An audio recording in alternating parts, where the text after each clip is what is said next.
अस्सलाम वालेकुम नाज़रीन, तुहाडी खिदमत विच मिस्टर साबर अली हाज़र है। तुहानू नवे नवे काम विखावांगे कि पिंड का माहौल और टुबल चलता। देखो ए पीटर है, हाँ जी, ओ सामने सारा सब्जा है, तो दूसरा है ओ अजड़ फिरदा है बकरियां वाले, ते ए पानी चल रहा है, ए नाली चल रही है। हाँ जी,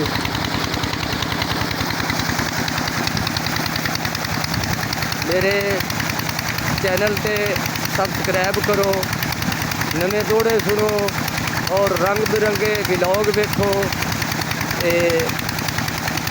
अपना नवी नवी दुनिया का माहौल जिथे जावांगा उत्थों का व्लॉग जनाब नू विखावांगा। आपकी तामन की ज़रूरत है, मेहरबानी करो मेरी वीडियो पे सब्सक्राइब करो, लाइक करो, शुक्रिया।